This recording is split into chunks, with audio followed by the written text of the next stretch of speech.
A very good evening to you, and welcome to the very brief opening ceremony for the Caribbean School Initiative Learning Together Conference.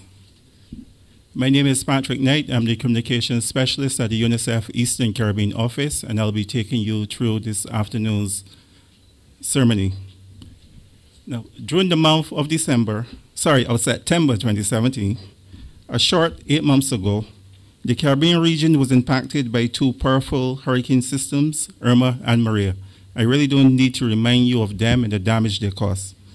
But we gather here this afternoon on the eve of a new hurricane season, and as the education sector in some countries is still grappling to recover from the ravages of Irma and Maria, to see how we can make our schools and our education system more resilient to hurricanes and other such disasters. And at the end of it, we hope to be leaving with a plan on exactly how we can do that. But I am rushing too fast to the end before we even welcome you properly. And the person we have here to do that this afternoon is our representative from the Ministry of Education, Science and Technology in Barbados. And I welcome the Deputy Chief Education Officer, Ms. Joy Adamson, to the podium to do that welcome.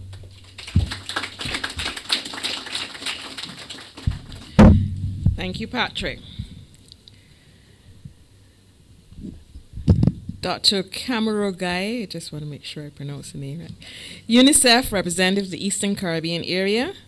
Other representatives from UNICEF, our special partners here this evening for the conference. We have representatives from CDEMA, the European Commission, Humanitarian Aid and Civil Protection Department, Global Alliance for Disaster Risk Reduction and Resilience in the Education Sector, Israel Aid, Organization of Eastern Caribbean States, UNESCO, UNICEF, and the UN Office for Disaster Risk Reduction.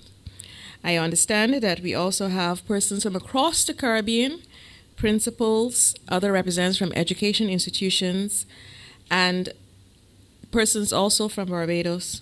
Ladies and gentlemen, good evening.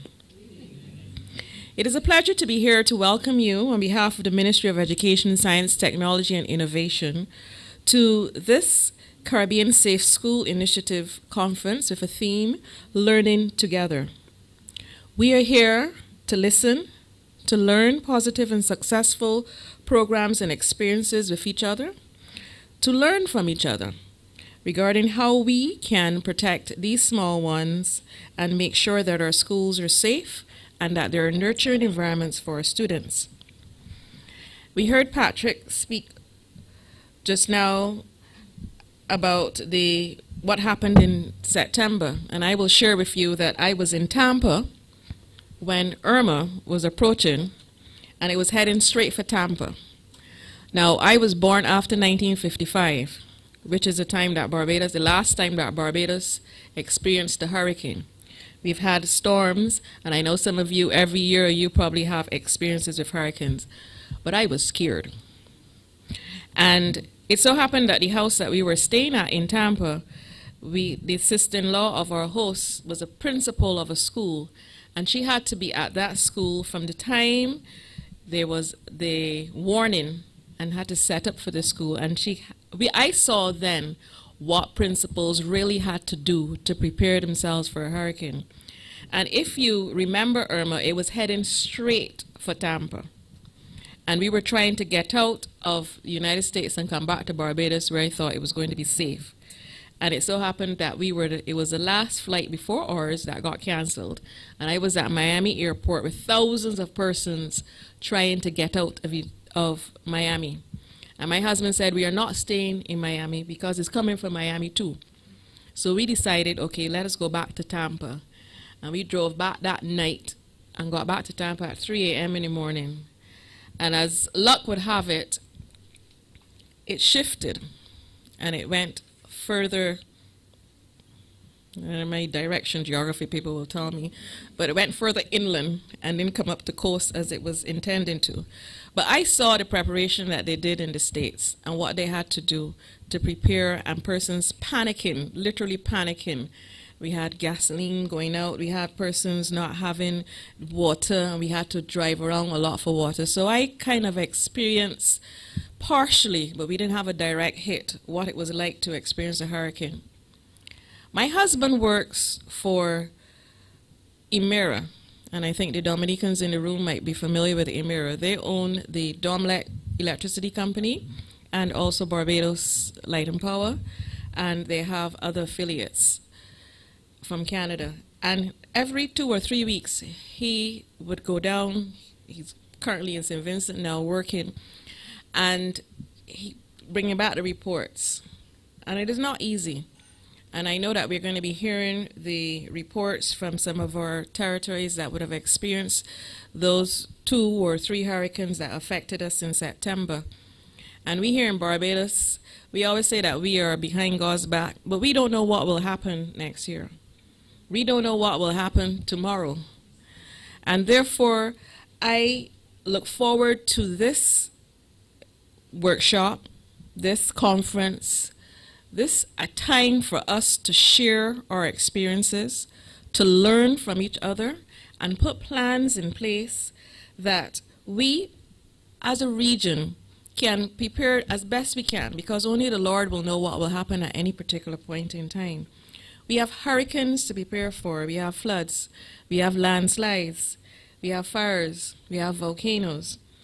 And more recently in Barbados, because we hadn't had an earthquake for a long time, but I remember vividly the 29th of November 2007, right, Carrie? Everybody thought that it was their building that was collapsing. That was a day I would not forget. And then soon after, we've been experiencing earthquakes as well. We can't really prepare for earthquakes, but we can put things in place that we ourselves can make sure that our structures are purpose-built, and that we go through the drills, and we ourselves in our schools that we are prepared. So we have a lot of hazards that we have to prepare for. I am certain that as educators, that we care passionately about the social, emotional, and physical health and welfare of our youngsters.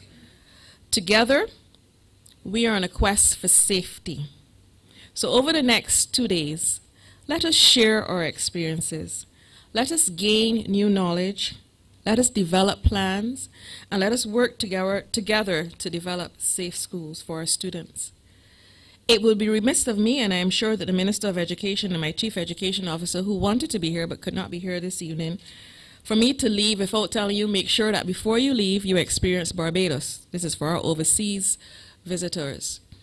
That you do take in some of the shops, do leave some of your money here. And you can, I'm sure, I don't know how much time you have, because UNI has a pretty packed program, and I see things going right up to 6 o'clock in the evening. But make sure that you take in some of the Barbadian life. You are on the Gap, and you might be able to experience some of that. Take back some trinkets, and I hope that over the next 2 days you would have an enjoyable time here in Barbados. So welcome to the conference, Mr. Master of Ceremonies.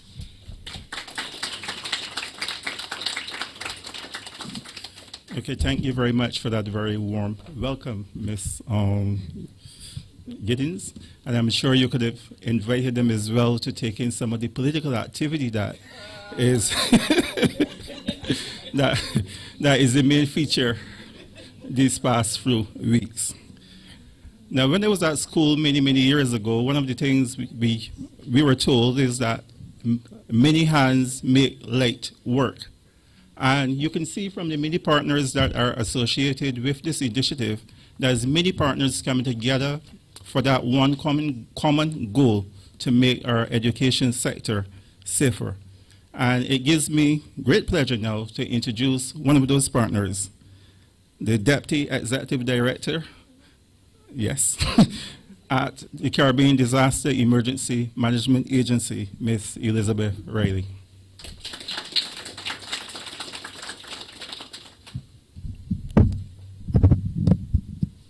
All protocol having been observed, thanks to the warm welcome extended by the representative of the government of Barbados. Good evening to everyone. And it is my distinct pleasure to deliver remarks at today's opening ceremony on behalf of Mr. Ronald Jackson, the Executive Director of the Caribbean Disaster Emergency Management Agency. Mr. Jackson, unfortunately, is unable to join us, but he does convey his best wishes for a successful meeting because the issue of safety in schools is one that he holds very dearly. In the Caribbean, we are well familiar with the reality of living with risk associated with hydrometeorological, seismic, geological, biological, and man-made hazards. We are also well familiar with the impact of successive hazard events on our productive and social sectors. And so, damage and losses such as the US $1.3 billion, equivalent to 225% of GDP from Hurricane Maria in Dominica in 2017, are unfortunately well known to us. It is only when we disaggregate the macro-level statistics that we begin to get insight on actions needed to build our resilience. These are actions at the sectoral level. And so for Dominica in 2017, the estimated damage to all schools was US $74 million, and recovery needs were estimated at US $94.2 million. Equally important is the reality that substantial losses result from smaller events as well as the cumulative impact of events.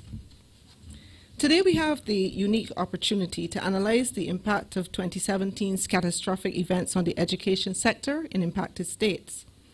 As I said to my colleagues as we were organizing the meeting a couple of weeks ago, I'm very excited about this collaborative effort because it offers a valuable model for us at CDEMA for learning from events, which can be applied across all of our sectors. And in fact, education is just one of the sectors that CDEMA has been working with since 2007 to mainstream the issues related to disaster risk. The CDEMA Coordinating Unit has a long history of supporting the integration of disaster risk management in the education sector through the development of technical resources to support policy, school readiness, and resources to support the infusion of disaster risk management concepts into the curriculum. The Model Safe School Program and Toolkit was endorsed by the ministers with responsibility for disaster management in CDEMA participating states and piloted in 6 of our participating states. This initiative promotes a comprehensive and holistic treatment of risk in the school environment and expands the perspectives of school safety beyond the traditional singular focus of emergencies, embracing safe learning facilities, school disaster management, and resilience education. It is congruent with the Caribbean Safe Schools Framework and a vehicle for implementing the World Initiative on Safe Schools. The Safe Schools Initiative is also a flagship program of the CDEMA Coordinating Unit for the corporate planning period 2017 to 2020.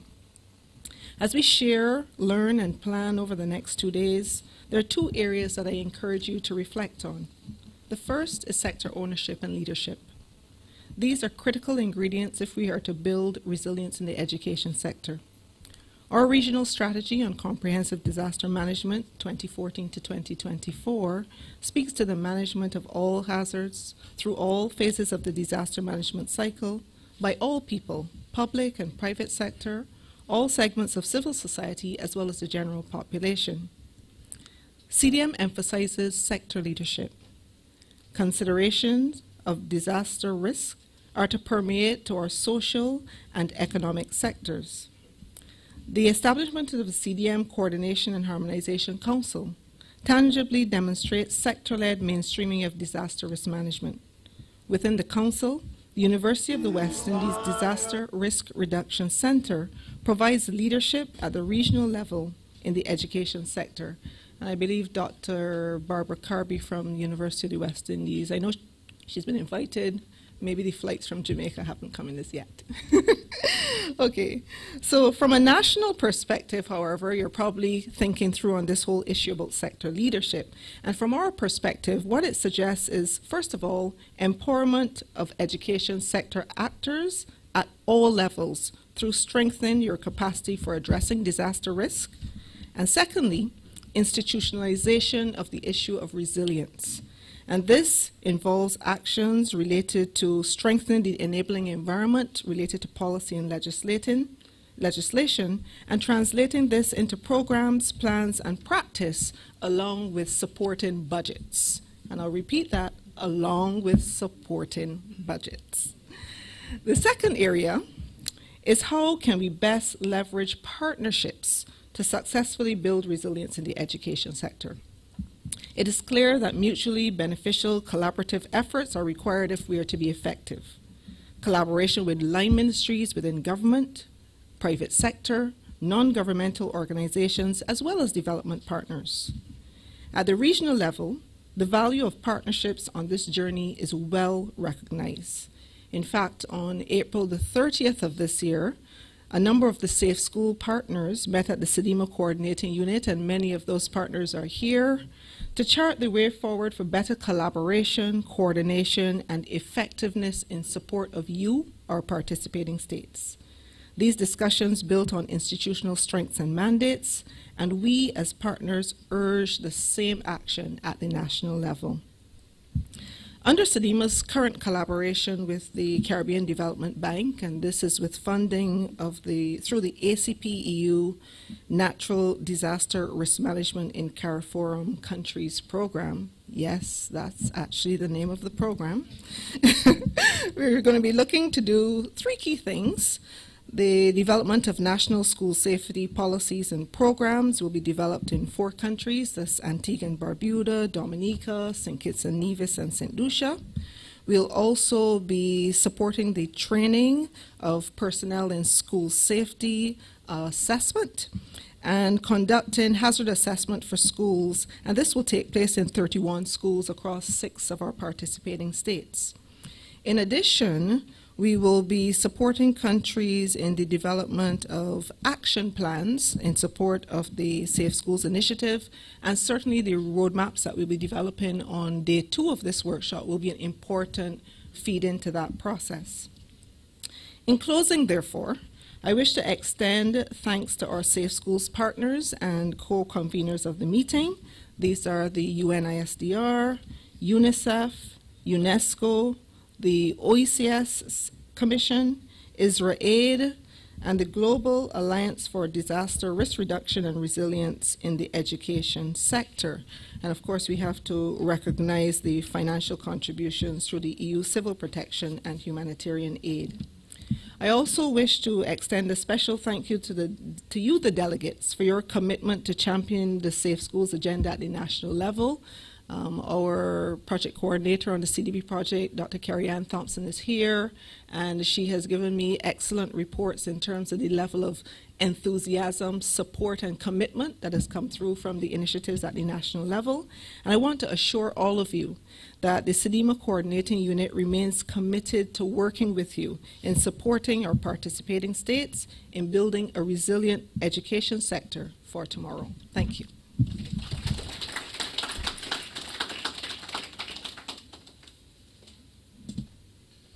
Thank you very much, Ms. Rayleigh, for reminding us of the importance this project has to CDEMA and the overall work that you're doing to make our region more resilient and safe to the many disasters that we are prone to. Now, since the arrival in the region last year, IsraAid has become a household name in Dominica as one of our key partners working in the education sector and also in the child protection sector. And it gives me great pleasure now to invite, to address us. I am told that Mr. Michael Barr, the head of mission, is not here, and there is a substitute, so sorry. I cannot pronounce that name. Thank you. So Michal, our head of mission, is here. My name is Naama Gordisher, and I'm the programs director at IsraAid back at headquarters. And I have the honor to be here today. Do I have to? Okay. And I have the honor to be here today. So first of all, thank you very much for the warm welcome. And And I'm here to speak on Israel's behalf. For those of you who never heard of us, Israel is an Israeli-based humanitarian aid agency working in 19 countries worldwide on a regular basis, responding to both emergencies and working from the state of an emergency through the recovery, to the rehabilitation and the development of the country post-disaster. And when I first came to Dominica, it was just the end of September. I think it was the one place that I was amazed by the level of damage that I saw. I couldn't compare it to anything else. And I've been to earthquakes areas, cyclone areas, flooding areas, but there was something about it that was so vast that I just never saw before. But at the same time, when I first came to Dominica, I was amazed and inspired by the people I met there.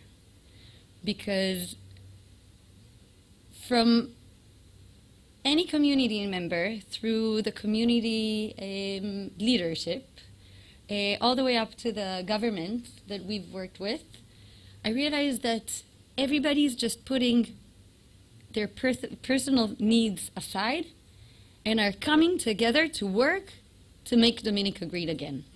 And for me, that was shocking. It was the first time. And ever since then, we started working in Dominica, doing a lot of emergency response in the initial stages. Going on to programs that were described here, working very closely with Ministry of Social Services and UNICEF to open 22 child-friendly spaces around the country while the education system was rebuilding and reopening. Working together very closely with CDEMA, the Ministry of Education, and UNICEF, and additional partners to develop the disaster risk management program all over the country, participatory program covering 73 schools, the entire country, and working again together to develop the code of recommendations for the building back better of the schools in a way that is appropriate for the context and the needs of the people, the community, and the disaster and the emergency setting. And I think that what's unique at this stage where we're at now, at least in our work in Dominica, is one of our staff members, I was told, one of our staff members from Dominica, Dominican, told our team that she's almost happy for the hurricane, which is a very strange thing to say. But she's almost happy that the hurricane came because she feels that it's an opportunity. It's a real opportunity for Dominica to grow and to establish systems and procedures and activities that were never there before. And this is the stage that we're at. And this is why we're here. Because as Israel, our first and foremost commitment is to get into a country during an emergency, but really to make that emergency into an opportunity for the place to grow and develop and initiate all the great things that had in mind before but was never able to really seize. And this is the commitment for us as Israel, and this is why I came all the way from Israel just today for this conference. Because when I say that we come to seize the opportunity, I mean that we come to do it, and we come to do it together. And in the same way that we've been working in Dominica and in the BVI for the recommendation letter for the building back better of the schools, this is what we're interested in creating here. The opportunity to learn together, to assess together, and to make plans that we can later initiate and implement together. So I want to thank all the partners that were wonderful, wonderful partnerships and working environment, up to date, open, and really, really embracing and taking themselves towards the challenge of creating this change. To UNICEF, of course, to the wonderful team that Israel that were able to pull this conference together. And I'm very much looking forward to creating more partners and expanding these activities in other places in the region. So thank you very much. Enjoy.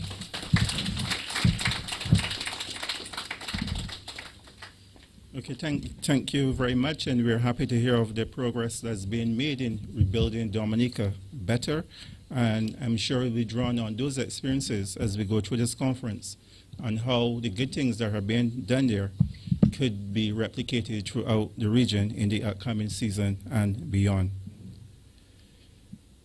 We were supposed to have a video at this point, but we are having some technical difficulties. We will have it. No, let's try to get the song. We'll try to work on the song and get it to you fairly soon. Education and the United Nations Education, Scientific and Cultural Organization, UNESCO, go hand in hand.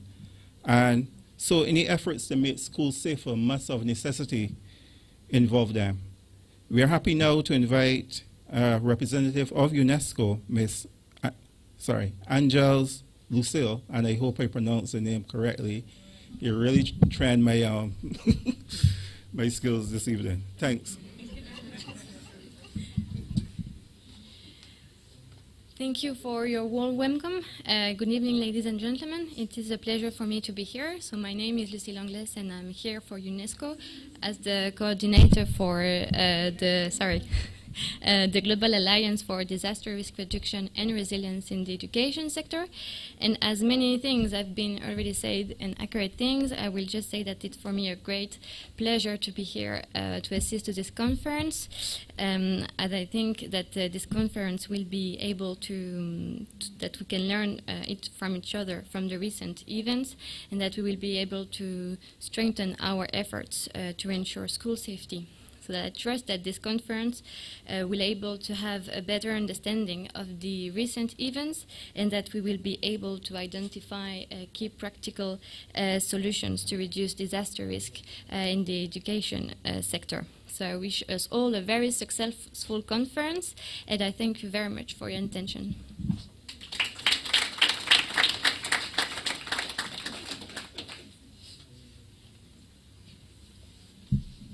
Okay, thank you very much. And we're still working on those technical issues. But we're up now to almost the last speaker. As the UN agency tasked with responsibility of looking after children, UNICEF is always keen to partner in any activity aimed at protecting and caring for children. And it was, I think he arrived, I can say that he arrived in the region with Irma and Maria, our new representative. And since 8 months ago, the response to these two disasters is the thing that has taken quite a lot of his time and attention. I now invite Dr. Lloyd to give us some remarks. Yeah, you could pronounce.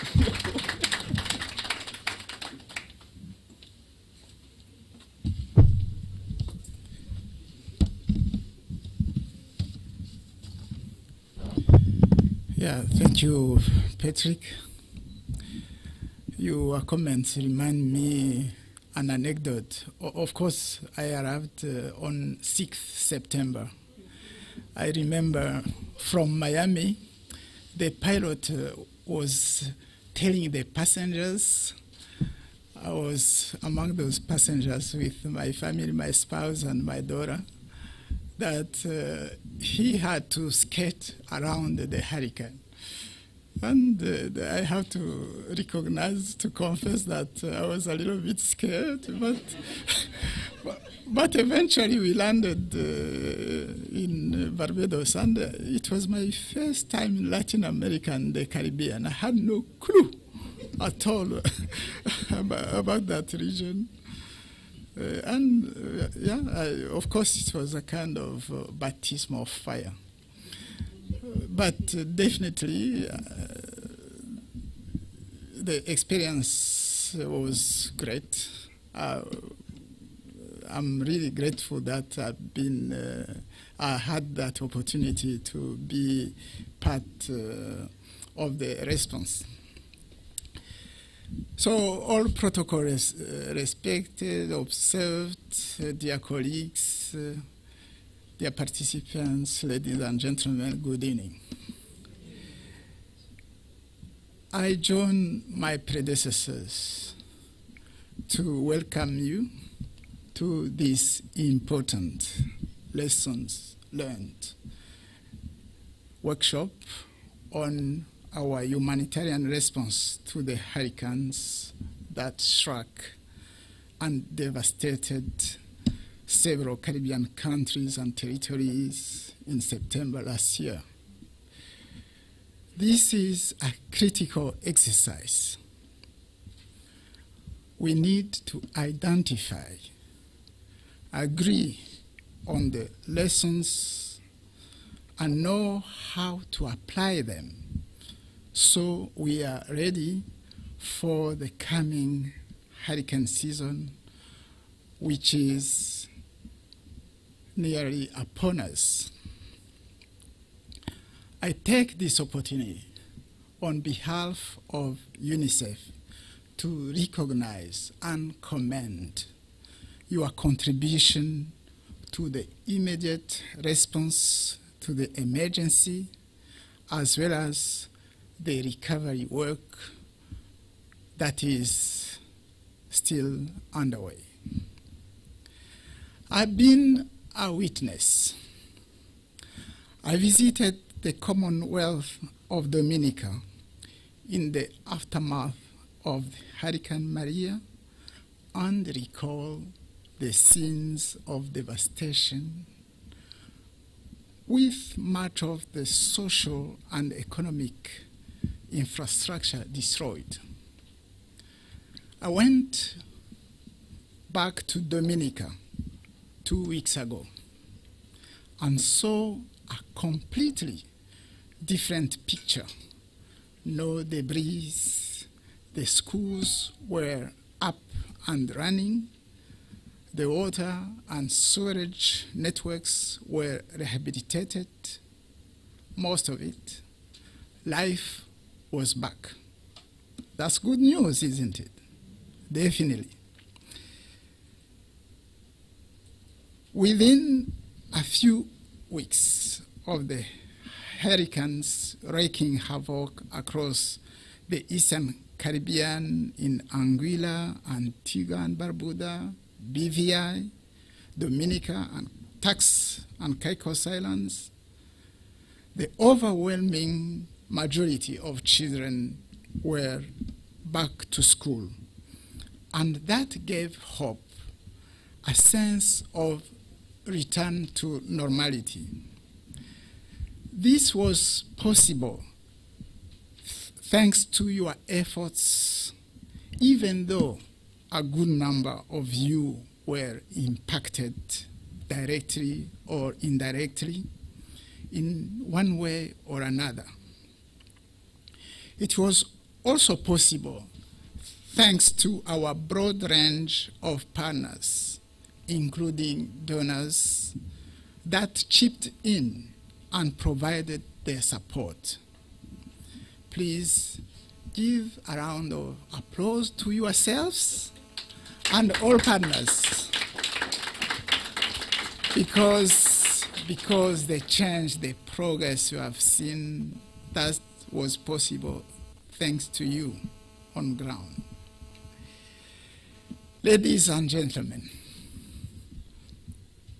2017 was a landmark year, a game changer, a wake-up call for countries and territories, as well as for development partners concerning our response to these natural disasters. During the last decades, the loss to hurricanes on average is estimated at $835 million per year. In September 2017, last year, the losses due to hurricanes Irma and Maria are estimated at 140 billion across the Caribbean, going up to Cuba. It was not only the Eastern Caribbean, but also other countries in the region were struck. And that cost to those countries 140 billion US dollars. Dominica lost twice its GDP to hurricanes in 2017, and 90% of its GDP 2 years earlier in 2015. Last year, BVI lost almost 3 times its GDP. Barbuda lost close to 100% its gross domestic product. Experts in climate change predict that what happened last year is likely to be the new normal, meaning more frequent and intense harsh weather events in the coming years. Allow me to quote Wilkinson from a recent and seminal paper on rebuilding the Caribbean after the 2017 hurricanes. Action for long-term resilience is needed now to avoid further human suffering, environmental degradation, and the reversal of hard-fought development gains. Building back better must be more than just a slogan. It requires a comprehensive plan and set of actions and skills that can address short-term imperatives as well as long-term resilience needs. While we celebrate many of our achievements that contributed to the positive change in the people's lives in so many ways, we are aware that we can and must do better. We are here now to look at what went well, what did not go well, and here there is no place for complacency. What we should do better next time, and have realistic action plans to improve what we do. Each of us needs to do his or her share to contribute to the resilience agenda. On my recent trip to Dominica, I was impressed to see that all primary and secondary schools in the country were developing disaster management plans, and there was a strong commitment to implement them. I learned too that school resilience standards were being developed. I understand that other countries and territories, Antigua and Barbuda, BVI, Anguilla, and Turks and Caicos Island are making progress here too. The children we met in Dominica were really getting into developing their plans and getting prepared. One 15-year-old boy, Ahijah Williams, from Northeast Comprehensive told us, during Hurricane Maria, I was extremely horrified to hear those winds howling like wolves in the sky and houses flying away and people dying. I would like to be more ready this time prepare for the season, stock up on food, repair houses. I'm looking forward to learning safe practices. It's going to be different this time. This is the voice of this child. Ladies and gentlemen, from UNICEF perspective, the key principle in the humanitarian context is that all children, including the most vulnerable, need to keep enjoying their rights to quality education, protection, and health, as well as other rights. The fundamental questions then are how we as duty bearers and service providers prepare for resilience to emergency in a way that allows continuity of access to basic social services. How do we ensure that children will gain access to schools as soon as possible after the hurricane strikes? How do we ensure that all children will be protected against violence, abuse, neglect, and exploitation? How do we ensure that school facilities will withstand the storms? How do we ensure that wash infrastructure will withstand natural disasters? I can go on and on with this kind of questions. I hope that during this critical workshop on lessons learned, you'll come up with answers to at least some of these questions and make solid commitments to action, because business as usual is not an option. I thank you for responding all to UNICEF invitation. Thanks for our colleagues from UNICEF Regional Office in Panama coming our way to support us, and many thanks for your kind attention.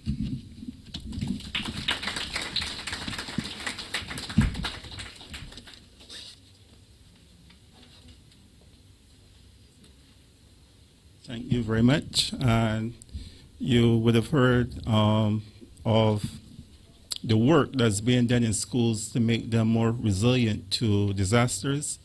And my technical operator tells me that we are ready to show the first video, which shows some of the work that's being done in Dominica on disaster risk reduction.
I just think that my school was well prepared when Maria struck, because we didn't have that sort of safety education before.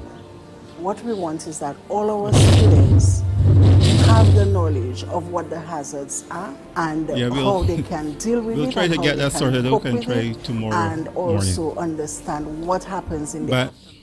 So right now we'll continue with the program. And there's there's a vibrant community on the outskirts of Roseau in Dominica called Point Michel that would have borne the brunt of Hurricane Maria last year. I think it is one of the communities that lost the most amount of, the greatest number of people, including students, and I think even some teachers and so on. But definitely, there are lots of loss of life in that community. And a pivotal point in the community is a school called St. Luke's Primary. And we are honored today to have with us the principal of the St. Luke's Primary School, Sister Frances, who will come and tell us a bit about that experience. Sister Anita, sorry. Yes. Okay.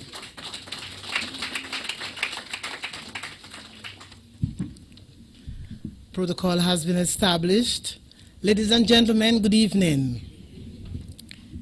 I am Sister Anita Peter from the Commonwealth of Dominica, and as you heard, principal of the St. Luke's Primary School in Point Michel.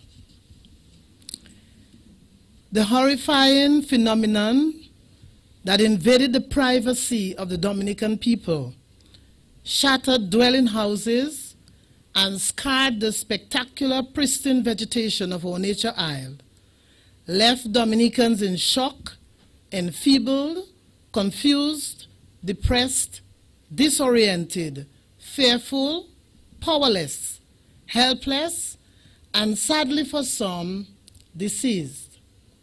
All seemed to be lost, but amidst the brokenness emerged hope, especially through the humanity and generosity of many people worldwide.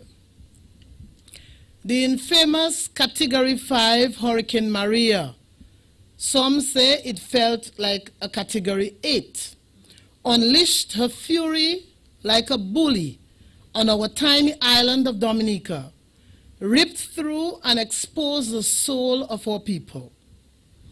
By dawn of September 19, Dominica was naked, exposed to the elements, utterly destroyed.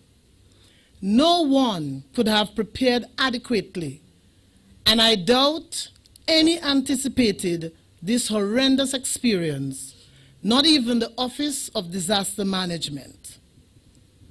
Diligently, the officers of the Office of Disaster Management sensitized the public and offered sound practical advice for the safety and security of our people and possessions. As Maria approached, instructions intensified. Like a significant number of Dominicans, I did the bare minimum because in the past, we worked conscientiously to prepare for hurricanes that threatened our shores, seemed to advance, and then miraculously diverted to other locations. I hoped that the same would happen. So, on the night of September 17th, I headed to St. Luke's Primary School to secure some important documents and cover with plastic school supplies and office furniture. The classroom windows and doors were secure. I left with a certain assurance that no harm would befall my school. Well, Maria's imposing visit stripped my school of its flimsy protection. As for the school buildings, only 2 were spared. Hurricane Maria stripped the roof of 10 buildings and turned the exposed walls into polluted water storage tanks. Books, chairs, desks, and the like either sank or struggled to stay afloat. It was awful.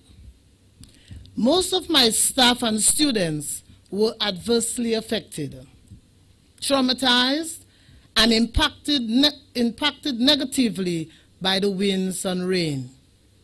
By the evening of September 18th, 2 of my employees, 3 students, 3 past students, 2 parents, and an 18-month-old nephew of one of my teachers had perished, with only 2 corpses found in the rubble days later. To date, none of the others have been found. St. Luke's School set time aside to remember the deceased and to celebrate their life. It was painful but therapeutic. 6 weeks after the terrible experience of Maria, the doors of St. Luke's Primary School were opened to the staff and all students from pre-kindergarten to grade 6. Every member of staff made the sacrifice of leaving their exposed and even broken houses, traveling on dangerous roads daily to be of service to our students. Their willingness to serve was encouraged by UNICEF and Israel. Members of staff were trained in the Return to Happiness program and psychosocial first aid through the collaboration of the two mentioned organizations, an exercise that empowered the teachers who, on the first days of school, shared with and empowered their students. I was heartened to see students and their teachers sharing and crying together, a broken people sharing a common experience. UNICEF offered 3 tents, which were transformed into classrooms. Although sometimes hot, the staff and students enjoyed the tent experience outdoors. The decorated classes lifted our spirits. At the moment, only 2 tents are in use because one of our buildings was renovated and now houses 5 classrooms. We were blessed to receive the assistance to rebuild through the Living Water community of Trinidad and Tobago and their generous donors. Within the next 2 weeks, renovation works are expected to be completed. Both staff and students celebrate the new look of our school buildings, and with the assistance of some parents, the classrooms will be painted soon. The St. Luke's School Environment Club continues to reflect on climate change and its impact on our planet. The group encourages members to recognize their responsibility to care for the earth. In little ways, they are playing their part and disseminating the message among their peers and in the community. Just this morning, as part of the activities of Science Week in Dominica, my staff and students held a rally in the community to sensitize the public on issues that contribute to climate change, offer simple suggestions and solutions, and solicit support to make a difference. They use costumes, dramatization, slogans, and other aids to communicate this very important message. I congratulate the efforts of my staff and students. The lessons learned from Hurricane Maria will certainly make a difference at St. Luke's School. We support the vision of our Prime Minister, Dr. the Honorable Roosevelt Skerrit, to make Dominica the first climate-resilient nation of the world. St. Luke's School began by encouraging the use of the building code in the reconstruction of our school. We are planting trees, keeping our school environment clean and beautifully adorned with potted plants and blooms. Staff and students are encouraged to do likewise at home and in their communities. This is the beginning of a very long journey, but we intend to persevere. The hurricane season will begin on the 1st of June. Already at St. Luke's School, we are securing our resources and buildings. A group of students are currently participating in the School Safety Plan initiative. They are expected to share their knowledge and to make a positive contribution towards disaster preparedness at school, home, and community. For me, preparation is key, and I will not get caught again. I will secure our school's resources and help my staff and students to prepare as well. At this juncture, permit me to express profound gratitude to UNICEF, Israel, the Living Water Community, Gift Grenada Inc., the Ministry of Education, and the numerous donors and well-wishers who have been channels of grace for us. Thanks for the gifts of your humanity, your generosity, your compassion, your dedicated service, and your love. In relevant and tangible ways, you expressed this humanity which lifted our spirits, empowered us, and by extension, empowered our families. You brought and continue to bring us brilliant rays of hope that have begun to transform the lives of our people and institutions. I thank you graciously on behalf of my students and staff, but also on behalf of all principals and staff of our schools in Dominica. We love you all and pray God's blessings on you. Thank you.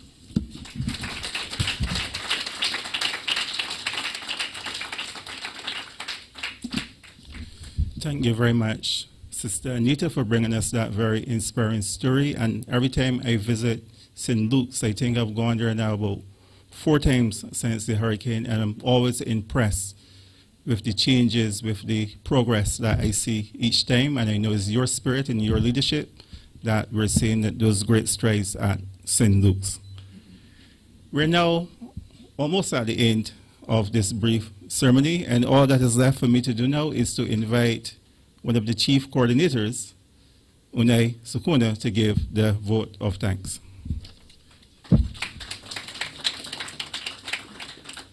Thank you so much. This was not in the agenda, so I'm going to improvise.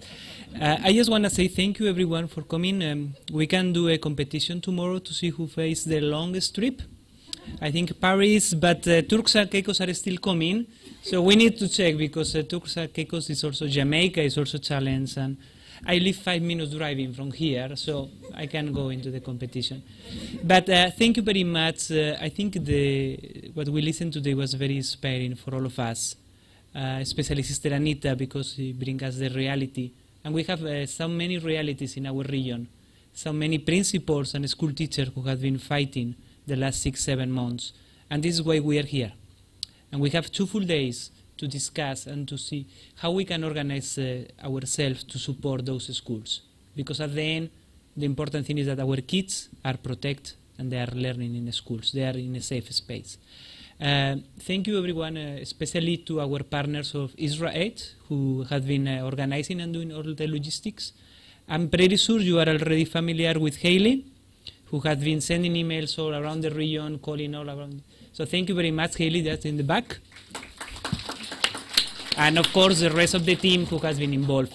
Now we are going to go together to share a dinner and to keep talking and doing networking.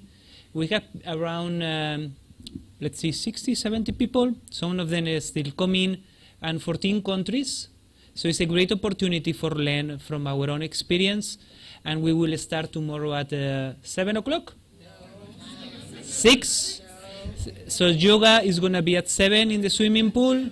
And we will start at 9 o'clock here. The breakfast is at 7:30. Crossing the road is the restaurant. And we are going to have the dinner now close to the swimming pool, right? Yes, follow Haley. Okay, thank you so much and have a good dinner.